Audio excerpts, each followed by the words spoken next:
Bom dia, boa tarde ou boa noite, meu povo maravilhoso do sétimo ano, como é que vocês estão, meu povo? Estamos aqui para mais uma aula de história, depois de uma semana sem aula, né? Devido à prova, ocorreu na semana passada. Falando em prova, eu já corrigi essas avaliações. De uma forma geral, a maioria conseguiu tirar nota boa, né? Então, parabéns a todos os envolvidos. E hoje nós daremos continuidade ao nosso conteúdo, né? Hoje nós falaremos sobre os bantus no Brasil, beleza? Então ainda é o capítulo 2, página 47 do livro didático de vocês. Caso você não tenha um livro, não se preocupe que eu irei reproduzir agora, nesse exato momento, na telinha de vocês aí, a página 47, beleza? Então vamos lá, vamos falar sobre os bantus no Brasil. Gente, é o seguinte, né? Todo mundo sabe que quando os portugueses chegaram no Brasil, eles vão explorar, em princípio, a mão de obra indígena, né? Vão fazer os índios se tornarem escravos deles. Só que depois, né, devido à resistência indígena e devido também à morte de milhões de indígenas, os portugueses tiveram que buscar outro tipo, um outro povo para servir como mão de obra escrava no Brasil. E que povo foi esse? Os africanos. Então, entre o século XVI e o século XIX, entrou no Brasil um grande número de africanos. E esses africanos que entraram no Brasil, eles falavam as línguas bantas, né?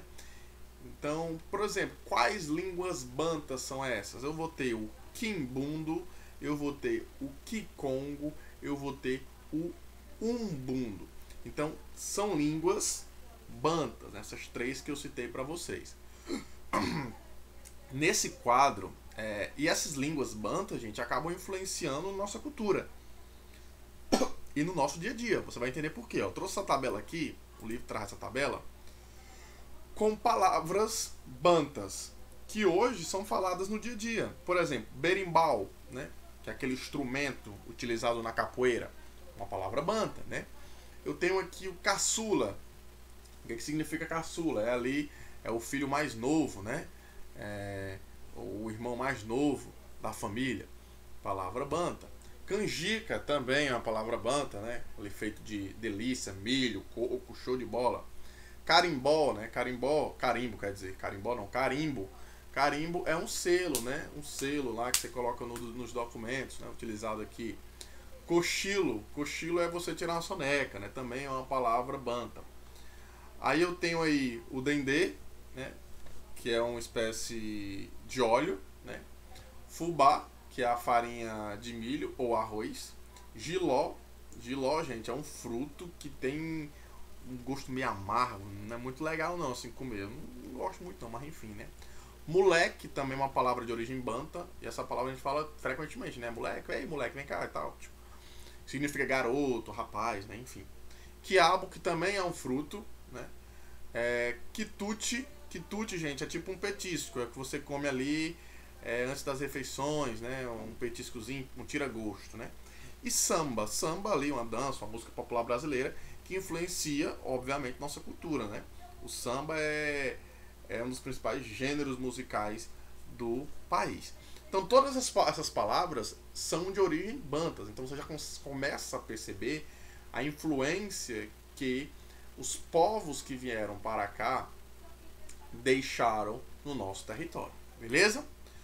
Aí nós vamos falar agora sobre os povos iorubás. Os iorubás, né? Que é um povo que fala uma língua banta, né? Uma das línguas bantas, beleza?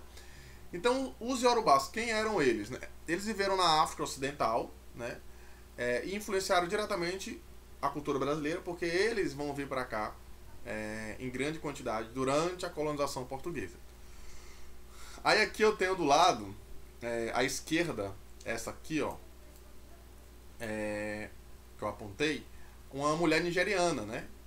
E à direita, uma mulher baiana, né? Parte aqui, ó.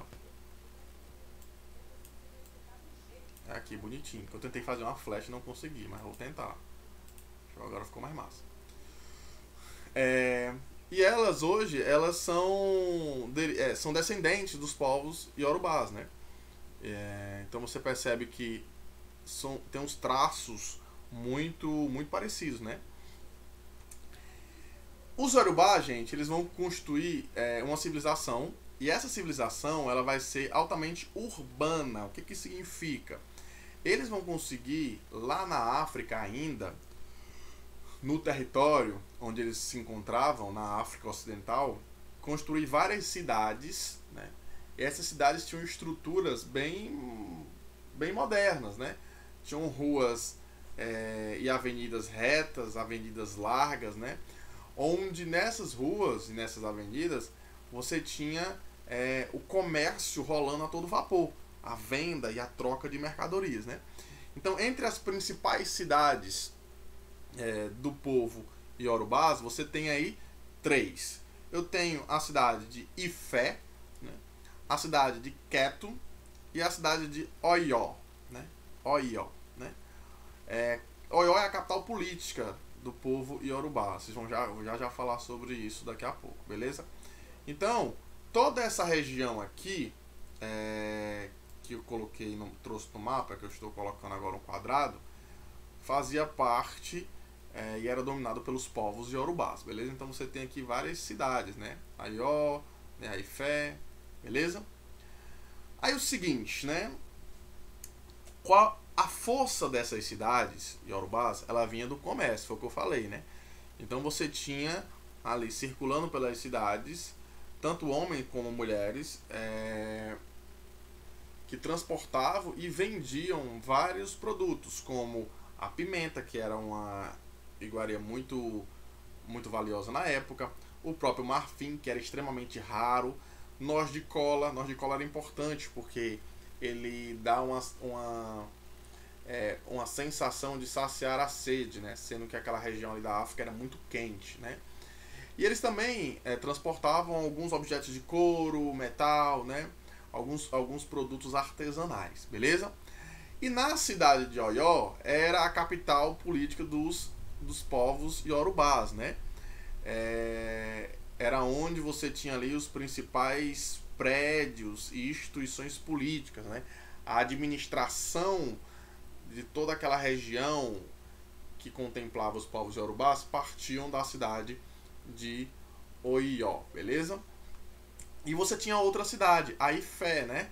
Ifé, gente, era a cidade sagrada dos povos iorubás, era uma espécie de capital religiosa. Por quê, né? Porque para os povos iorubás, segundo a crença deles, a cidade de Yorubá é como se fosse o umbigo do universo. Para eles, é a partir daquela cidade, da Ifé, que o universo se expandiu. É a partir dali, é onde tudo começou.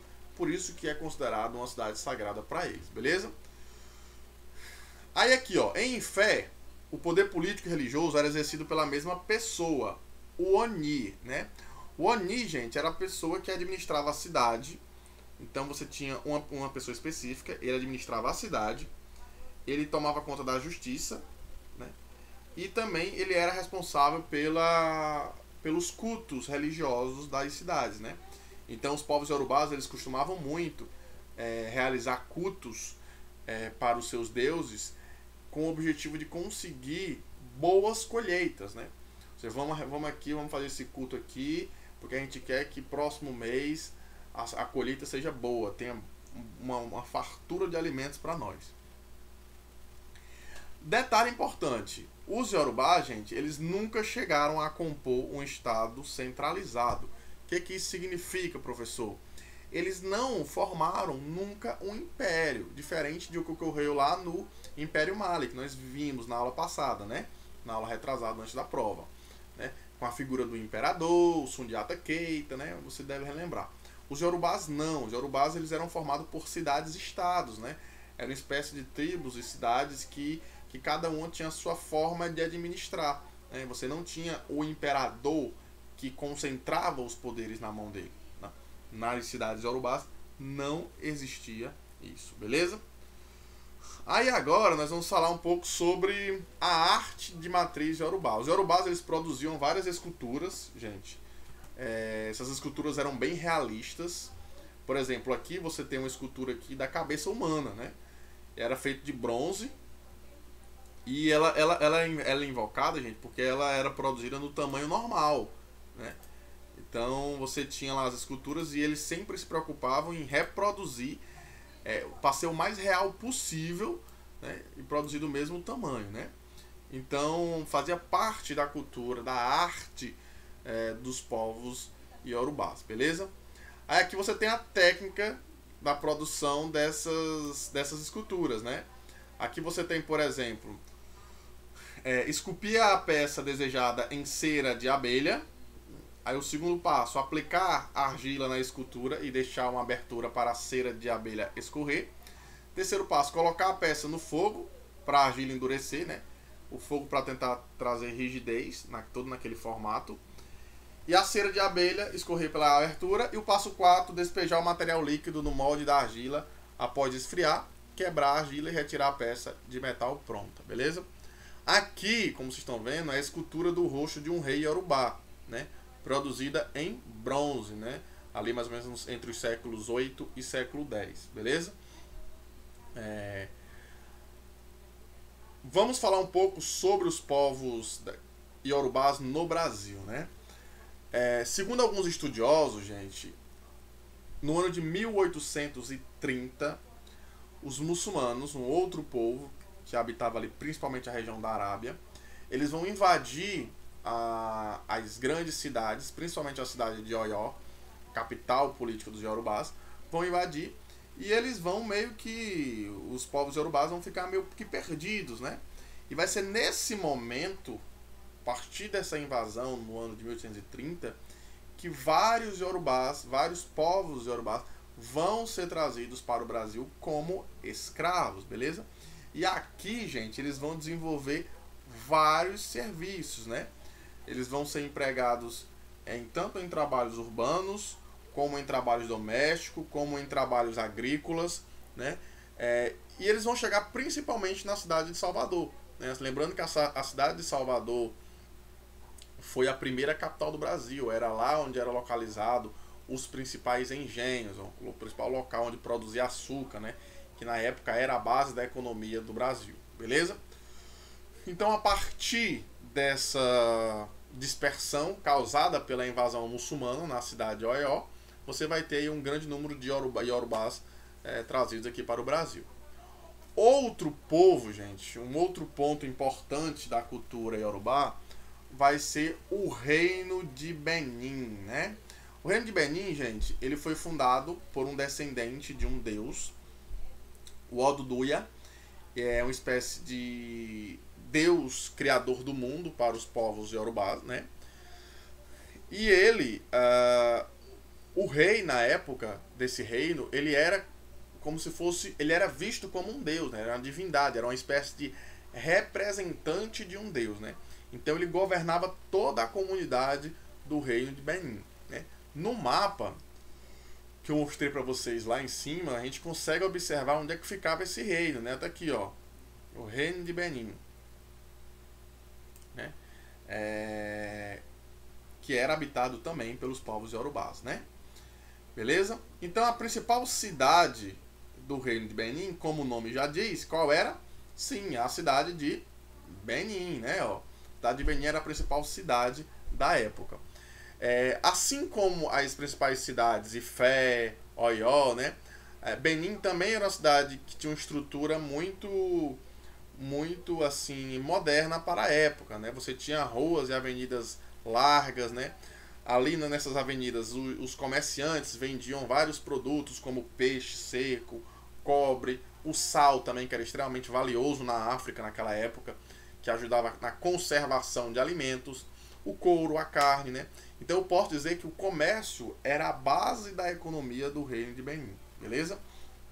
Só que no final do século XIX, os ingleses, né, eles vão conseguir chegar nesse reino, vão dominar várias áreas da África, inclusive o Reino de Benin, né, e eles vão promover ali um saque, né?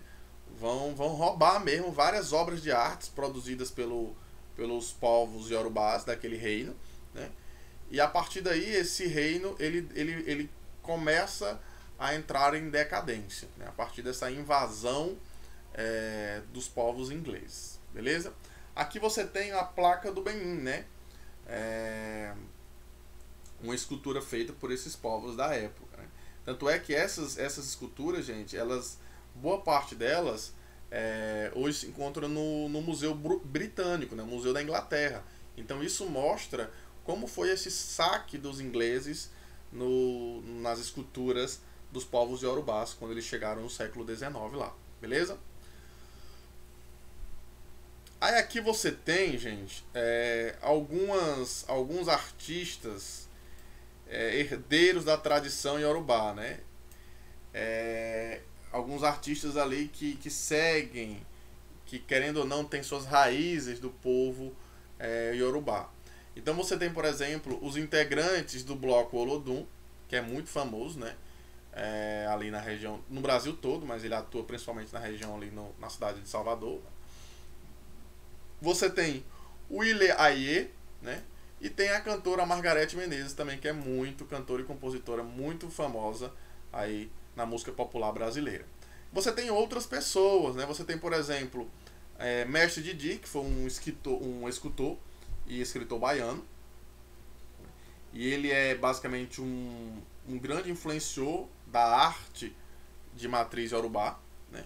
Aqui você tem, por exemplo, uma obra do artista em Salvador, ó, uma obra, o Cetro da Ancestralidade, fica localizado ali em Salvador, na cidade de Salvador, e faz parte da arte iorubá, beleza?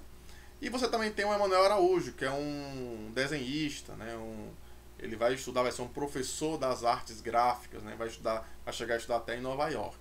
Também é um grande percussor aí da cultura do povo iorubá, beleza? Gente, por hoje é só, mas antes a gente vai responder uma questão, né?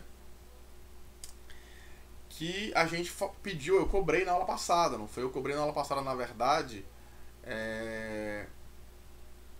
a terceira, a quarta e a quinta, da página 56, não foi? Foi. Página 56, a terceira, a quarta e a quinta. A gente vai responder agora essas questões ao vivo e vocês podem observar lá na GDDU a tarefa de casa, que também vai ser muito importante ser realizar, beleza? Então vamos lá. Corrija a alternativa incorreta em seu caderno e justifique a sua escolha. Segundo, deu tilt aqui, calma, vai dar certo. Segundo a tradição oral, no século XIII, na África Ocidental, os guerreiros mandingas, liderados pelo príncipe Sundiata Keita, construíram o Império do Mali. Verdade, né? Verdade. O Império Mali foi fundado aí pelo Sundiata Keita, mas ele quer saber a incorreta. Então vamos lá. B. No poder, Sundiata Keita converteu-se ao catolicismo e, para proteger o seu império dos ataques dos berberes, deslocou a sua capital para Tombouctou, no nordeste do império. Gente, é essa que você vai marcar, né? Por quê? O que está errado aqui, professor? Sundiata Keita, ele não vai se converter ao catolicismo. Ele vai se converter ao islamismo, né? Com o objetivo de participar do comércio daquela região. Então é a letra B que é a errada. Vamos para a quarta. Identifique a alternativa incorreta e justifique a sua escolha. Esse povo só quer a incorreta, é incrível. Letra A. À frente do povo Mandiga, Sundiata Keita venceu o povo Sosso e fundou o Império Mali. Sim, foi Sundiata Keita que fundou o Império Mali. B. No poder, Sundiata Keita converteu-se ao islamismo, organizou o seu império e fixou sua capital em Niani.